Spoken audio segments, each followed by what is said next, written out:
Bonjour à toutes, bonjour à tous, bienvenue sur cette nouvelle vidéo. Nous allons étudier une poutre en flexion.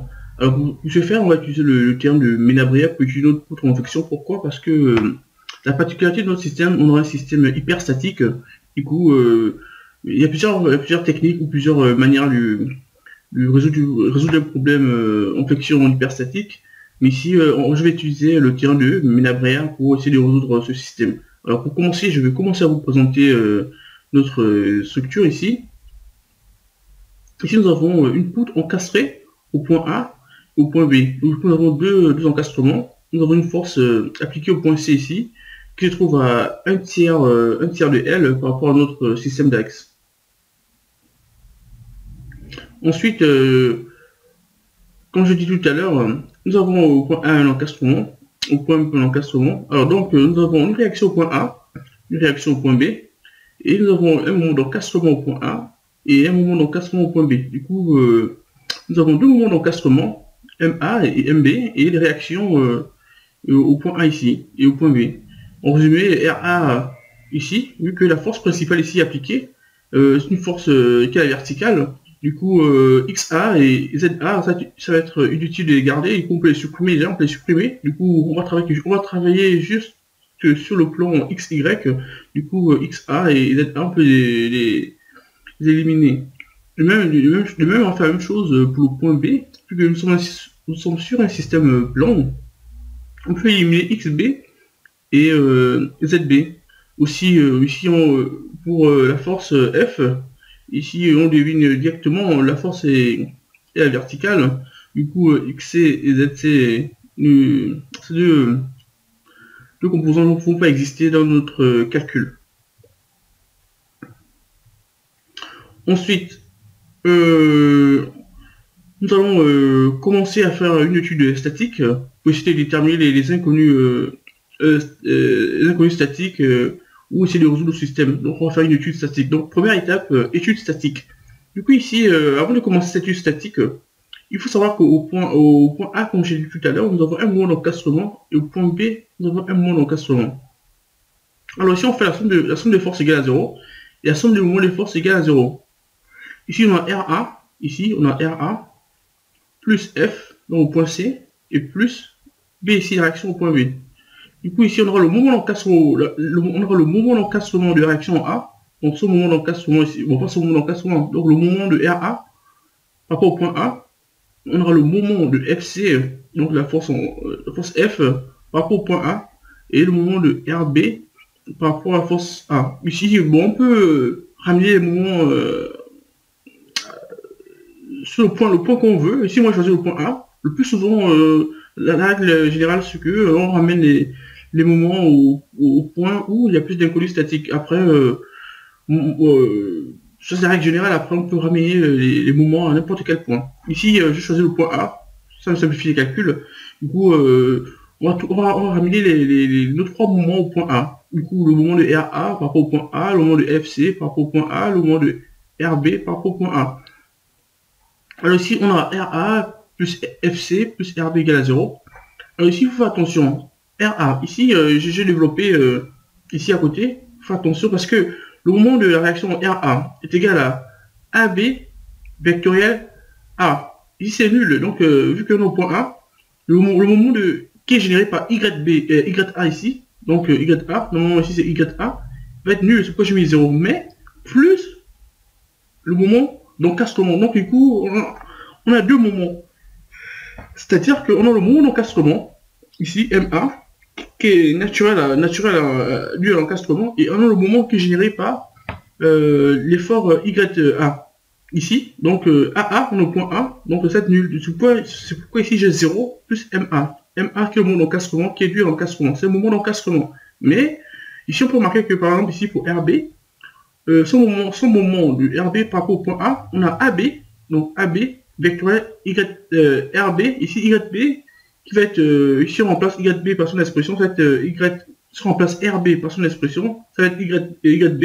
Du coup ici, plus MB, du coup on a deux moments. On a le moment généré par l'effort YB, plus le moment d'encastrement. Ça c'est dû à l'encastrement.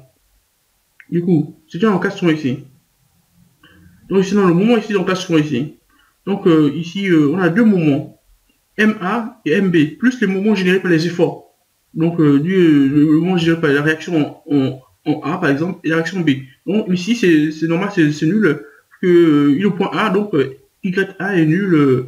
Le moment de YA, donc YA qui est géré par la réaction A, est nul par rapport à son propre point. Mais le moment d'encastrement n'est pas nul. Ici, c'est le moment d'encastrement. Il ne faut pas confondre. Il y a deux moments. Le moment d'encastrement et le moment qui est généré par l'effort YA ou YB. Donc ici, vous voyez qu'ici, YB n'est pas nul. Du coup, YB n'est pas, le moment géré par YB n'est pas nul ici. Du coup, on a deux moments. Du coup, en résumé ici, donc le moment de YA va être MA, ici, on est là, plus le moment de F, ici c'est facile, c'est AC, vectoriel FC, plus le moment de RB. RB, il y a deux moments. Le moment qui est généré par la réaction en RB, donc qu'on peut remplacer par YB, donc faites AB, vectoriel RB ici, plus MB. MB ici, qui est le moment d'encastrement au point B. Après, on continue notre simplification. Ici, on a MA plus AC, donc AC vectoriel F, plus AB vectoriel RB, plus MB qui est le moment d'encastrement. Alors, si on remplace ici, on aura MA ici qui est le moment d'encastrement. On a AC, on sait que c'est un tiers de L, du coup, un tiers de L suivant l'axe X. Et FC, on remplace par FC vers son expression, on apporte à la verticale ici, donc moins F suivant l'axe Y, plus AB, AB qui est égal à L, on a distance AB qui est égal à L, on a L suivant l'axe X, plus YB, donc YB ici, et plus le moment d'encastrement au point B. Donc on a deux moments, le moment généré par YB, plus le moment d'encastrement. Ici, on a juste le moment d'encastrement, vu que le moment généré par YA est nul, par rapport à ce propre point. Ici, on continue les calculs, on remplace YA, FC, RB à leur expression. Du coup, on trouve YA moins F plus YB égale à 0. Donc, YA, on est là. F, on est là, on est moins F. YB, on est là. Alors, MA, on est là, l'encastrement au point A. Ici, on fait ça fois ça. Donc, on a ça va faire moins 1 tiers de FL. Ici, ça va faire LYB plus MB égale à 0.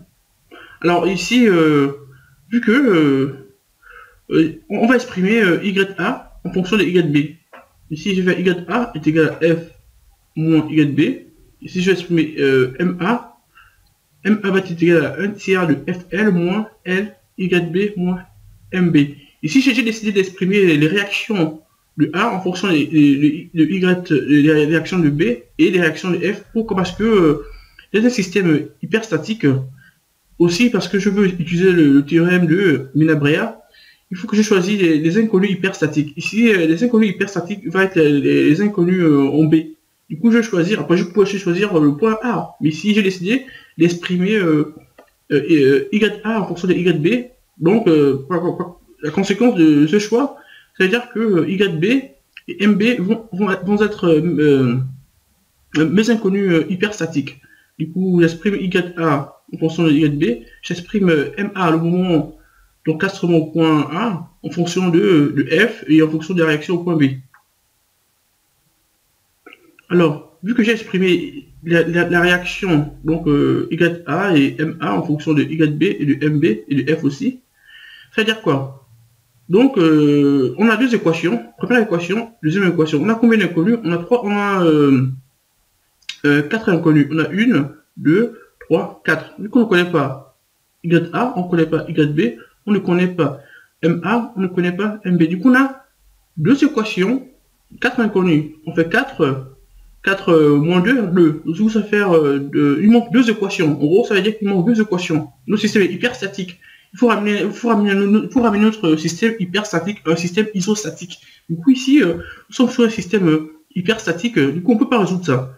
Du coup, il manque deux équations. Du coup, on va utiliser le théorème de Menabrea pour nous trouver deux équations.